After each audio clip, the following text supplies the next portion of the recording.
The power of your subconscious mind book summary में आपका बहुत बहुत स्वागत है। लेखक डॉक्टर जोसेफ मर्फी द्वारा लिखित the power of your subconscious mind एक प्रसिद्ध सेल्फ हेल्प किताब है जो बताती है कि हमारा अवचेतन मन यानी सबकॉन्शियस माइंड हमारी सोच, आदतों और जीवन के परिणामों को कैसे नियंत्रित करता है। इस पुस्तक में बताया गया है कि अगर हम अपने अवचेतन मन का सही उपयोग करें तो हम सफलता, खुशी, स्वास्थ्य और समृद्धि को आकर्षित कर सकते हैं। चलिए अब बात करते हैं इस बुक में बताए गए सिद्धांतों के बारे में। सिद्धांत नंबर 1, अवचेतन मन क्या है और यह कैसे काम करता है। हमारा दिमाग दो भागों में बटा हुआ है। पहला चेतन मन जिसे हम कॉन्शियस माइंड कहते हैं और दूसरा अवचेतन मन जिसे हम सबकॉन्शियस माइंड कहते हैं। चेतन मन वह है जिससे हम सोचते और तर्क करते हैं, जबकि अवचेतन मन हमारे विश्वासों, आदतों और भावनाओं को नियंत्रित करता है। जो भी विचार हम बार बार दोहराते हैं वह हमारे अवचेतन मन में जमा हो जाता है और हमारी वास्तविकता बन जाता है। सिद्धांत नंबर 2, सकारात्मक सोच और विश्वास की शक्ति। अगर आप खुद को बार बार यह कहेंगे कि मैं सफल हो सकता हूँ, तो आपका अवचेतन मन इसे सच मानने लगेगा। नकारात्मक विचारों को हटाकर सकारात्मक विचारों को अपनाने से जीवन में चमत्कारी बदलाव आ सकते हैं। हमारा अवचेतन मन आकर्षण का नियम यानी लॉ ऑफ अट्रैक्शन की तरह काम करता है।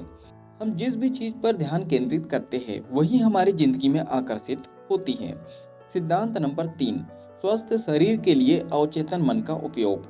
शरीर की बीमारियां अक्सर हमारे नकारात्मक विचारों और डर का परिणाम होती है। अगर हम अपने अवचेतन मन को यह विश्वास दिलाए कि हम स्वस्थ हैं, तो यह शरीर की उपचार प्रक्रिया को तेज कर सकता है। डॉक्टर मर्फी ने कई उदाहरण दिए हैं जहां लोगों ने केवल अपने विश्वासों और सकारात्मक सोच से यानी पॉजिटिव थिंकिंग से गंभीर बीमारियों को ठीक किया है। सिद्धांत नंबर 4, सपनों को साकार करने के लिए मानसिक कल्पना यानी विजुअलाइजेशन का प्रयोग करें। अगर आप अपने सपनों को सच करना चाहते हैं तो आपको रोजाना उनकी कल्पना यानी विजुअलाइजेशन करनी होगी। उदाहरण के लिए, अगर आप धनवान बनना चाहते हैं तो अपनी मानसिक तस्वीर में खुद को पहले से ही धनवान के रूप में देखें। अवचेतन मन इस तस्वीर को सच मान लेता है और उसी के अनुसार चीजें घटित होने लगती है। सिद्धांत नंबर 5, डर और नकारात्मक सोच से कैसे छुटकारा पाए। डर और संदेह हमारे सबसे बड़े शत्रु है। अगर हम बार बार नकारात्मक चीजों के बारे में ही सोचते रहते हैं तो वही हमारे जीवन की वास्तविकता बन जाती है। अपने मन को सकारात्मक विचारों से भरे और मैं यह कर सकता हूँ का रवैया अपनाएं। सिद्धांत नंबर 6, सफलता और धन प्राप्त करने के लिए अवचेतन मन का उपयोग करें। पैसा और सफलता सिर्फ मेहनत से ही नहीं बल्कि सही मानसिकता से भी आती है। अगर आप मानते हैं कि पैसा कमाना कठिन है तो यही आपकी वास्तविकता बन जाएंगी। लेकिन अगर आप विश्वास करते हैं कि आप समृद्ध होने के योग्य हैं तो अवचेतन मन आपको सफलता की ओर ले जाएगा। सिद्धांत नंबर 7, रिश्तों में सुधार और खुशी पाने के तरीके। अगर आप किसी से प्यार, सम्मान और आदर चाहते हैं तो पहले खुद को वैसा ही महसूस कराएं। दूसरों के प्रति सकारात्मक भावनाएं रखें क्योंकि आपका अवचेतन मन वही लौटाकर आपको देगा। अगर आप किसी से प्यार, सम्मान और आदर चाहते हैं तो सबसे पहले खुद को वैसा ही महसूस कराएं। दूसरों के प्रति सकारात्मक भावनाएं रखें क्योंकि आपका अवचेतन मन वही लौटाकर आपको देगा। क्रोध, ईर्ष्या और घृणा से बचें क्योंकि ये नकारात्मक भावनाएं आपके अवचेतन मन को भी नकारात्मक बना देती हैं।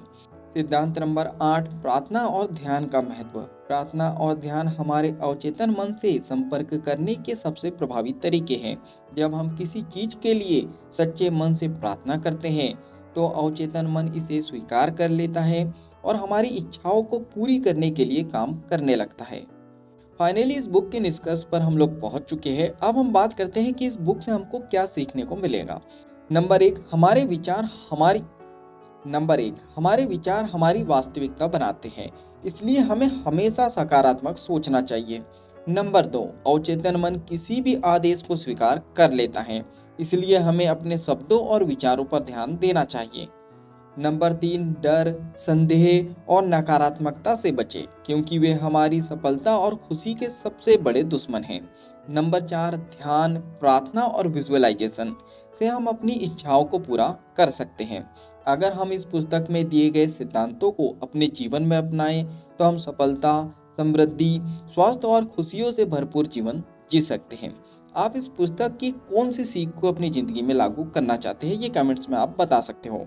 अगर इस बुक समरी से आपने कुछ अच्छा सीखा हो और इस बुक को आप पूरा पढ़ना चाहते हो तो नीचे डिस्क्रिप्शन में लिंक दे दी गई है, आप जाके बुक खरीद सकते हो और बुक को पूरा पढ़ सकते हो। जल्दी से वीडियो को लाइक कर दो, कमेंट्स करके बताओ कि इस बुक समरी से आपने क्या सीखा है और आगे क्या सीखना चाहते हो। इस बुक समरी को आप ज़्यादा से ज़्यादा लोगों तक के शेयर कर सकते हो, क्योंकि जब हम दूसरों की हेल्प करते हैं तो ये नेचर हमारी हेल्प करता है। और अगर आप चाहते हो कि ऐसी ही वैल्यूबल बुक समरी आपको रेगुलर मिलते रहें तो जल्दी से आपको चैनल को सब्सक्राइब कर देना है, बेल आइकन को दबा देना है, ताकि ऐसी ही वैल्यूबल बुक समरी आपको रेगुलर मिलते रहे। बाकी हम लोग मिलेंगे नेक्स्ट बुक समरी में, इसी तरह हंसते हुए, मुस्कुराते हुए, लाइफ में आगे बढ़ते हुए और कुछ नया नया सीखते हुए। Thank you so much.